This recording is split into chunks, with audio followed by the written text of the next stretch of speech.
I still remember the day my parents revealed the house.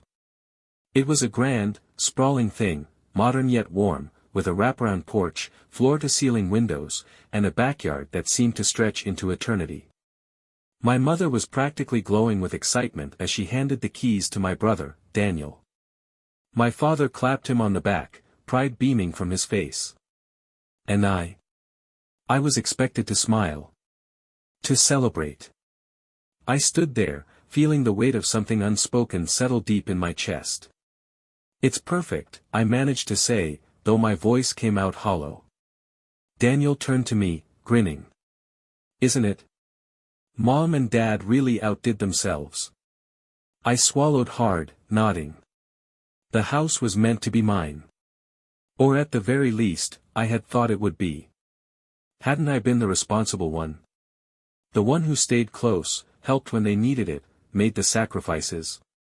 Yet, here I was, standing on the outside looking in while Daniel, my younger brother, the carefree one, the risk-taker, was handed the dream I had worked for. It wasn't about the house itself. Not entirely. It was about what it represented. A choice. A declaration. And it wasn't me they had chosen. As the celebration continued around me, I stepped outside, inhaling deeply as the evening air filled my lungs. The hum of laughter and conversation filtered through the open windows, but all I could hear was the hammering of my own thoughts. That night, as I lay in my small apartment, the one I had worked so hard to afford, I stared at the ceiling and made a decision. If they wouldn't give me the dream, I would build one of my own. And it would be bigger. Better. Unforgettable. I didn't sleep much that night. My mind raced, fueled by something sharper than jealousy, determination. If they thought Daniel was the golden son, the one worthy of their grand gesture, I would prove them wrong. Not with words. Not with arguments. But with action. The very next morning, I started making calls. I had been saving for years, carefully setting aside money for a home of my own, though I had assumed, wrongly, that my parents would help, just as they had helped Daniel. Now, that dream had shifted. This wasn't just about having a place to live. It was about building something greater than they ever imagined. By noon, I was sitting in an office, flipping through blueprints with an architect. "You're sure about this?" the man asked, adjusting his glasses as he studied my rough sketches. "Completely." My voice left no room for doubt. He tapped his pen against the table. "You want bigger. More modern. Something unique." "Yes. And you want to do this quickly." I leaned forward. "As fast as possible." There was a pause, then a slow nod. "All right. But you'll need land." That was the first challenge. Daniel's house was built on the edge of town, on a picturesque piece of land that my parents had gifted him. I had no such luxury. If I wanted to outdo what they had given him, I needed something better. I spent the next few days scouring listings, driving through different areas, looking for the perfect place. It had to be scenic but spacious. A statement, not just a structure. Then, I found it.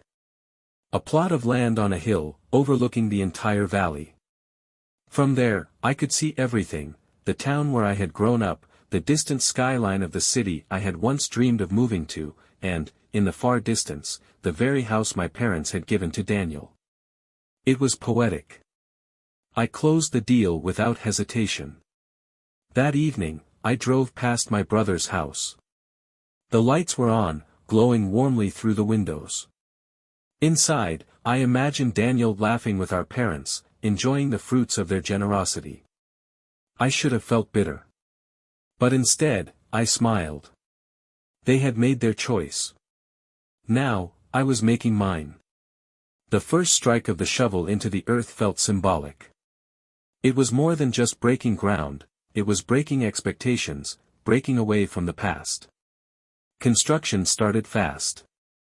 I hired the best builders, the most skilled craftsmen, and I made sure every detail of the house would be superior to the one Daniel had received. Where his house had a wraparound porch, mine would have a two-story terrace. Where his had floor-to-ceiling windows, mine would have a glass-walled atrium. Where his backyard stretched into a peaceful green space, mine would hold an infinity pool overlooking the valley. Every decision was deliberate. This wasn't just a home. It was a statement. The first time Daniel heard about it, he laughed. "You're building a house?" "Just like that?" he asked over lunch one day. I shrugged. I figured it was time. He smirked, shaking his head. "Guess I should have expected this. You always have to do things your way." Something in his tone irked me. Not quite dismissive, but not entirely respectful either. Like he saw this as a phase, something temporary. I didn't correct him. Let him think that. The real fun would come when he saw what I was building. A week into construction, my parents showed up at the site. I had expected it. News travels fast in our family. Still, I wasn't sure what reaction I would get. My father walked around, nodding at the framework of what would soon be my living room. "This is ambitious," he admitted. My mother, on the other hand, looked uncertain. "Are you sure about this? A house this big, by yourself?" I smiled, leaning against a stack of lumber. "Oh, I'm sure." She hesitated, as if choosing her next words carefully. "You know, we didn't mean to hurt you with the house we gave Daniel." I met her gaze. "I know." She exhaled, relieved. "Good. Because it wasn't about favoritism. He just needed it more. Needed it more." The words lingered. I could have argued, pointed out all the ways I had been the one to make sacrifices, but what would be the point? Instead, I just nodded. "That's fair." But deep down, a fire burned even hotter. I would show them. Not out of spite. Not out of anger. But because I was about to build something they couldn't ignore. There's a kind of thrill in watching something you created rise from the ground. At first, it was just steel and concrete, but soon, the walls took form, the windows framed the world outside, and the house, the one I designed, the one I willed into existence, began to look like a dream. My dream. I was at the site every day, overseeing everything. The workers joked that I was more invested than some of the architects. Maybe they were right. But this wasn't just a project for me, it was proof. I barely saw my parents or Daniel during those weeks. When I did, they asked about the house in that polite, almost dismissive way people do when they expect you to fail but don't want to say it outright. "Oh, it must be a lot to manage," my mother said once. "You sure you're not overdoing it?" I just smiled. Not at all. Then, something interesting happened. One evening, Daniel showed up at the site unannounced. I was standing in what would soon be my living room, staring out at the valley, when I heard his voice behind me. "Wow," he said. I turned. He was looking around, his usual cocky grin absent. "This is different," he admitted, stepping further in. "I mean, I knew you were building something big, but I didn't think." His voice trailed off as he took in the vaulted ceilings, the open spaces, the sheer ambition of it all. I leaned against a beam. "Didn't think what?" He hesitated. "Didn't think you'd actually pull it off." I let that hang in the air for a moment before replying. "Well, I guess we're both learning things." Daniel exhaled, rubbing the back of his neck. "Listen, I never meant to." Before he could finish, my phone buzzed. One of the builders needed my input on something. "Gotta take this," I said, walking past him. I didn't need to hear whatever half-hearted apology was coming next. For the first time, Daniel had seen what I was building. And from the look in his eyes, he knew. This wasn't just a house. It was something greater. And he wasn't the only one who would notice. The day the glass walls were installed, I stood in the center of the unfinished house and let myself imagine the future. Sunlight poured in, stretching across the vast space like it belonged there. From here, I could see everything, the hills, the valley, the distant rooftops of town. It felt limitless. I had spent weeks pushing harder than I ever had before. Every decision was made with precision. Every detail mattered. This wasn't about competition anymore. This was about building something undeniable. Word got around quickly. Neighbors, old friends, even people I barely knew started driving by, slowing down to stare at the construction site. Some of them stopped to ask questions. Others just watched, curious. It was a spectacle, and I didn't mind. Let them watch. I was halfway through checking blueprints one evening when my phone rang. My mother. I almost ignored it, but something in me wanted to hear what she had to say. Hello. She hesitated before speaking. Your father and I were talking. We'd love to come by. See the house. I waited. There was more. Daniel says it's incredible. There it was. The shift. The realization. I smiled to myself. Come by any time, I said. She didn't know it yet, but the moment they stepped inside, they would understand. Everything had changed. The day my parents visited, the house was nearly complete. The walls stood tall, the floors polished, the final details falling into place. When they arrived, my mother stepped out of the car first, followed by my father. They both looked up, taking in the sheer size of it. Their expressions flickered between awe and something else, something they weren't ready to say out loud. I met them at the entrance. Well? I asked, watching their reactions closely. My father cleared his throat. It's impressive. My mother turned in a slow circle, her eyes drifting from the massive windows to the high ceilings. It's beautiful, she admitted. And big. Bigger than Daniel's. I could feel the unspoken words between us. We walked through the rooms together. I showed them the grand staircase, the open-concept kitchen, the rooftop terrace that overlooked everything below. I explained how I had designed it, why I had chosen certain materials, how every inch of it had been carefully planned. By the time we reached the living room, my father finally spoke. I didn't realize you had been thinking about something like this. I glanced at him. Neither did I. Until I had to. There was a pause. My mother touched the marble countertop in the kitchen, running her fingers along its smooth surface. We never meant to make you feel left out, she said softly. I leaned against the doorway, crossing my arms. I know. And I did know. But that didn't change the fact that they had chosen Daniel first. That truth lingered between us. Before they left, my father turned to me. You did well, son. I nodded, but I didn't need his validation. Not anymore. Because as they drove away, I stood in the doorway of my house, and for the first time, I felt something new. Not anger. Not resentment. Just pride. The first night I spent in the house, it didn't feel real. I walked through each room slowly, taking it all in.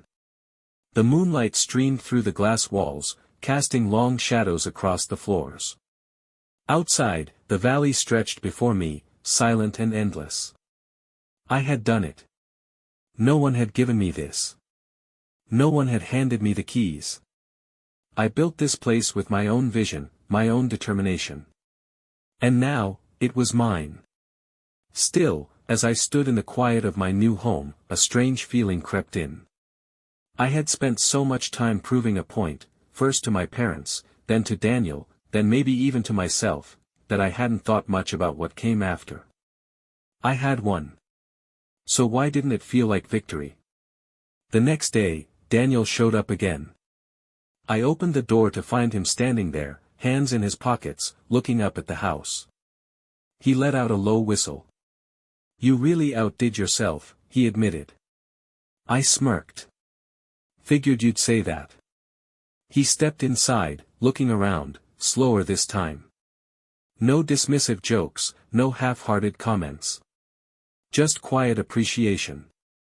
Finally, he spoke. You know, when Mom and Dad gave me that house, I didn't ask for it. I folded my arms.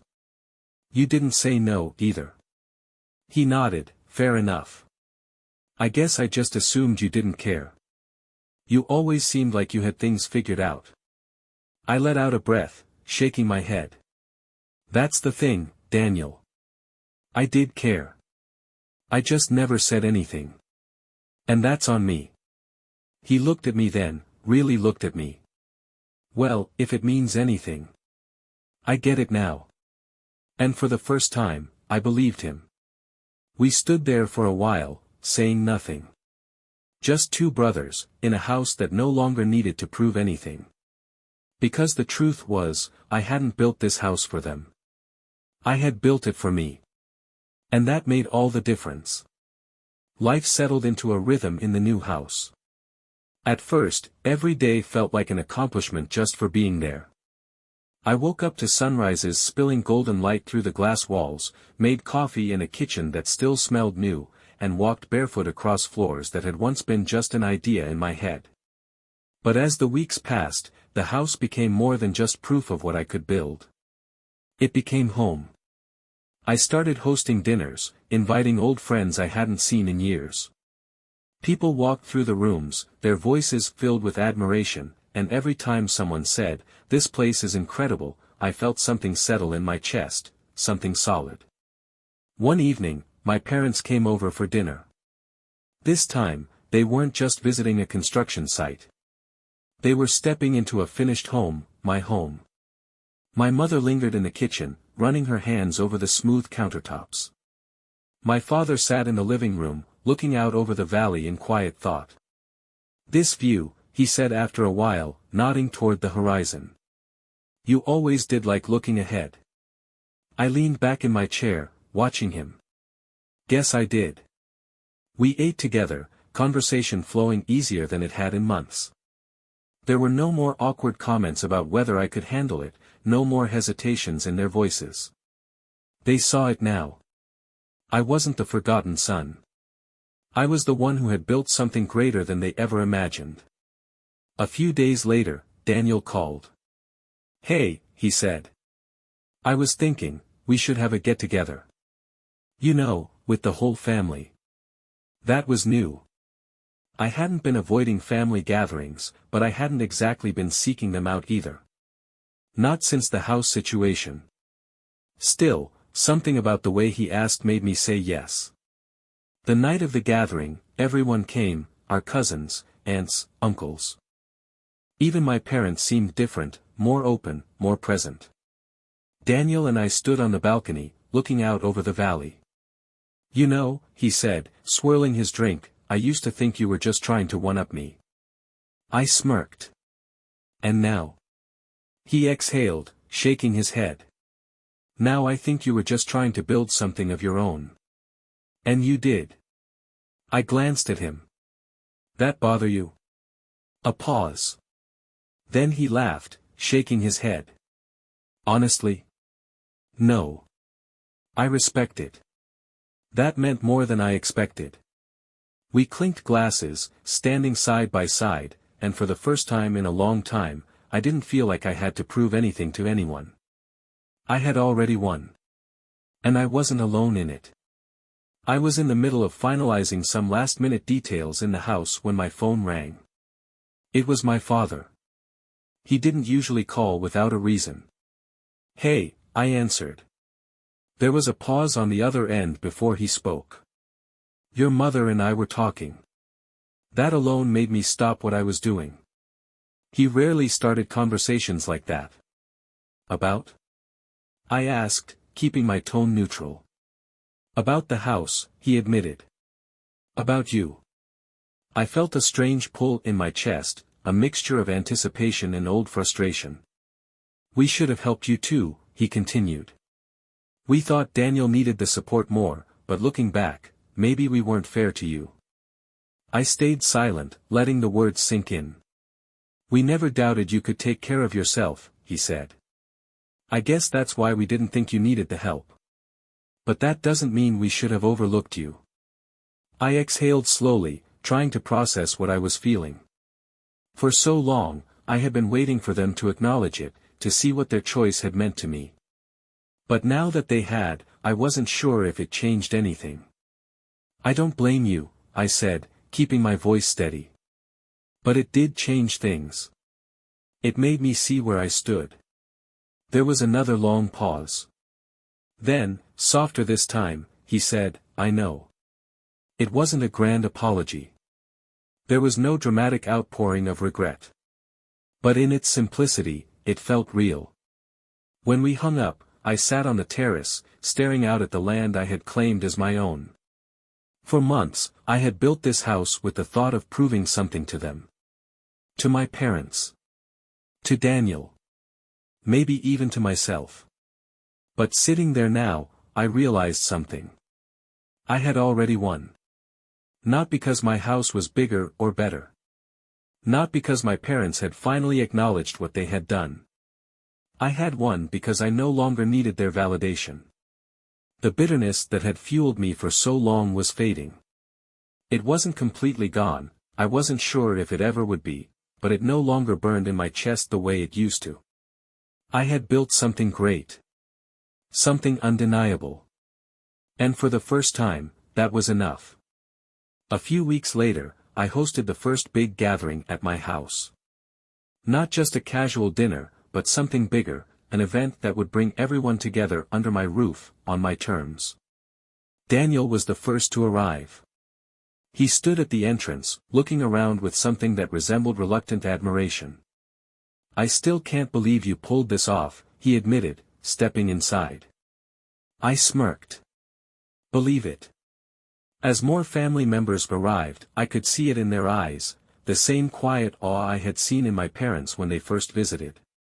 My cousins, aunts, uncles, they all walked through the house with open admiration, some even whispering about how it outshined Daniel's. For the first time in my life, I wasn't the one standing in the background, overlooked. I was the one they were talking about. My parents arrived last.